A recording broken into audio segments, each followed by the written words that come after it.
DTI fam, what's good, baby? Back at it again, another week where we're on the road going somewhere new. So I do these daily drive-bys to get the thoughts out of my head that I am thinking of when I'm on these drives alone. Today I was thinking about how lonely of a life I live 75% of the time. By myself, on the road, make phone calls, interact with people, but still, it's kind of a lonely road. I talked about this a lot when I was in Ironman prep, about how being on the road, being in Ironman prep, there was a lot of time for myself. And this is kind of an extension of where the daily drive-bys came out, about why I think they're so important and the way that I solidify them and do them. So today we're going to be talking about looking at the person in the mirror.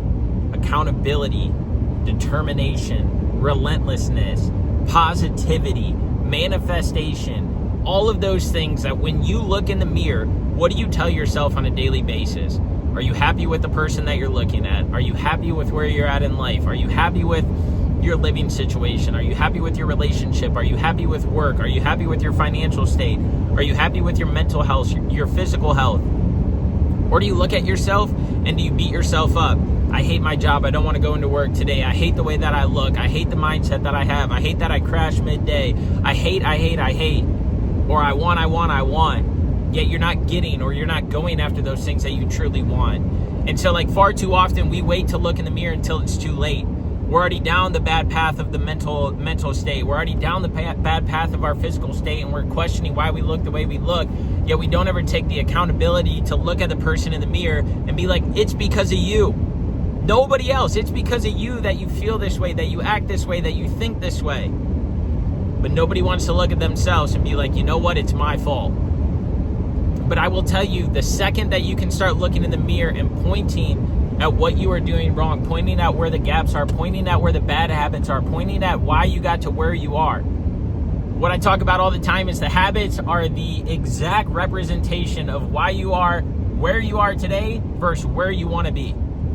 And your habits are the things that get you from where you want to be to where you want to go. But majority of the time, we don't want to change those habits because it's scary, it's unknown.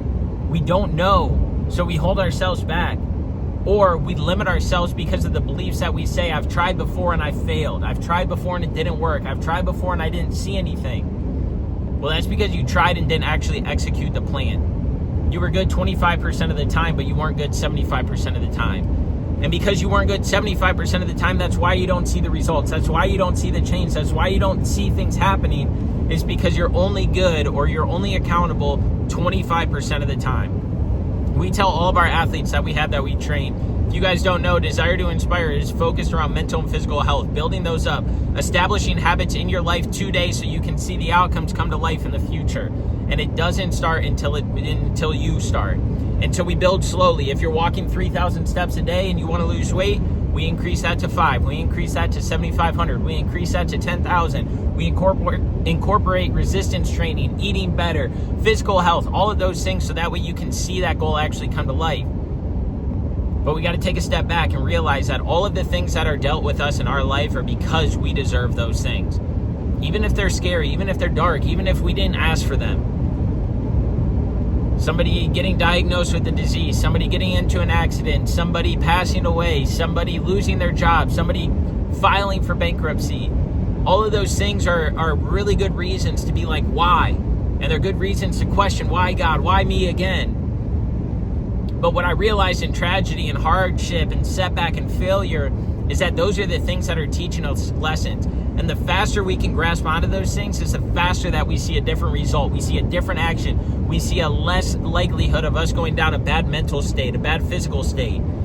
And so this is what I'm saying, is the habits that we instill in our lives are so vitally important to be able to get us where we want to. I got somebody in my life right now that I'm super close to. They started implementing some of the things that I've been telling them for years. And they're telling me they're sleeping better. They feel better. They're not taking some medications. They're walking more. They're eating healthier. They're happier. They're smiling. They're not as anxious. And it's because they changed their behaviors. They changed their habits.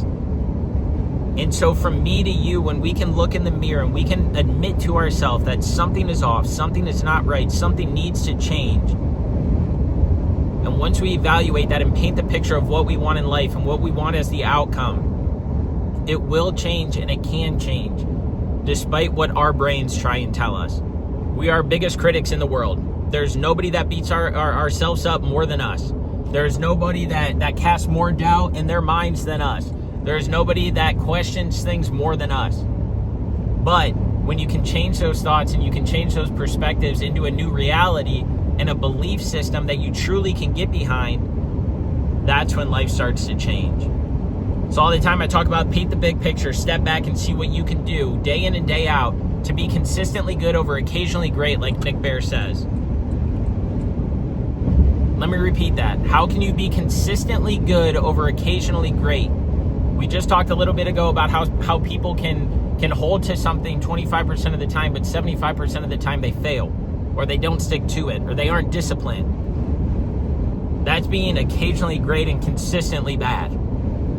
But if we can change that narrative around and be consistently good over occasionally great, meaning we're checking those boxes 4 to 5 times out of the 7 times a week, we're going to see the results. We're going to see the change. We're going to see the action that we're putting in pay off.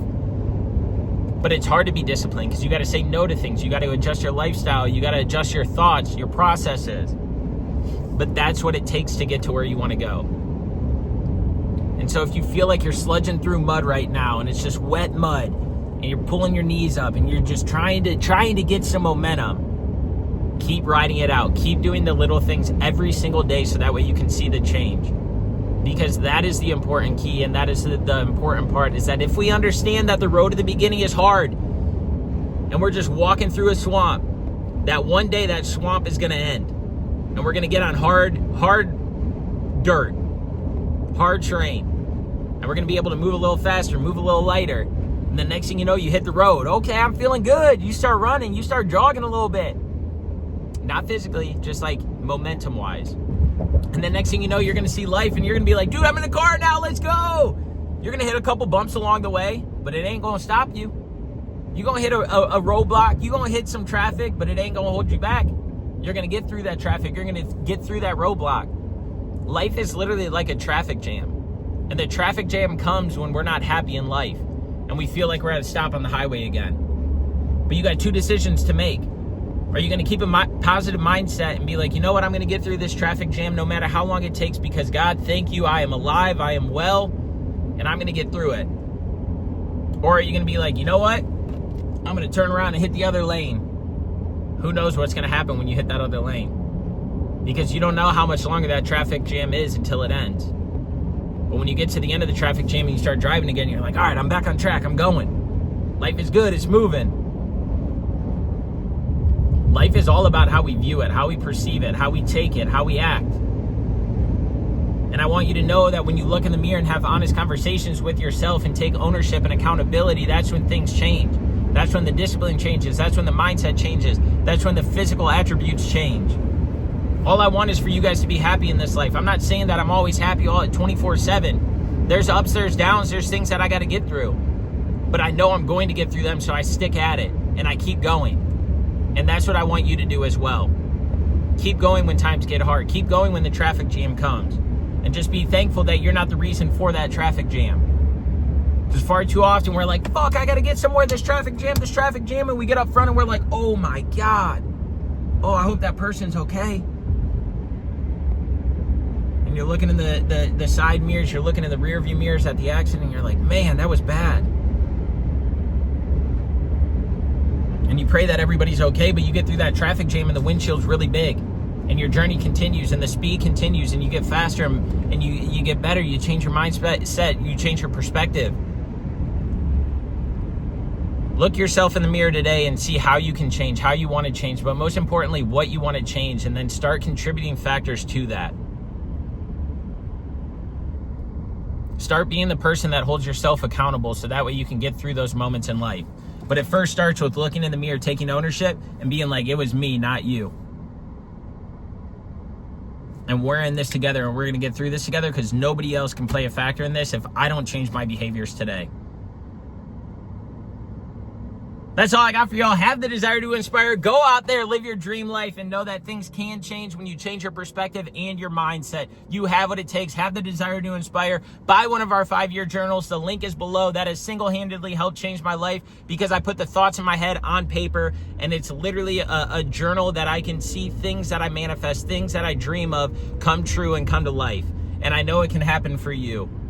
You have just as many capabilities as everybody else out there in this world. Go and achieve them, go and conquer them, and go and do it for you and nobody else. Much love. That's all I have for y'all. Have the desire to inspire. We'll talk next week. It's all.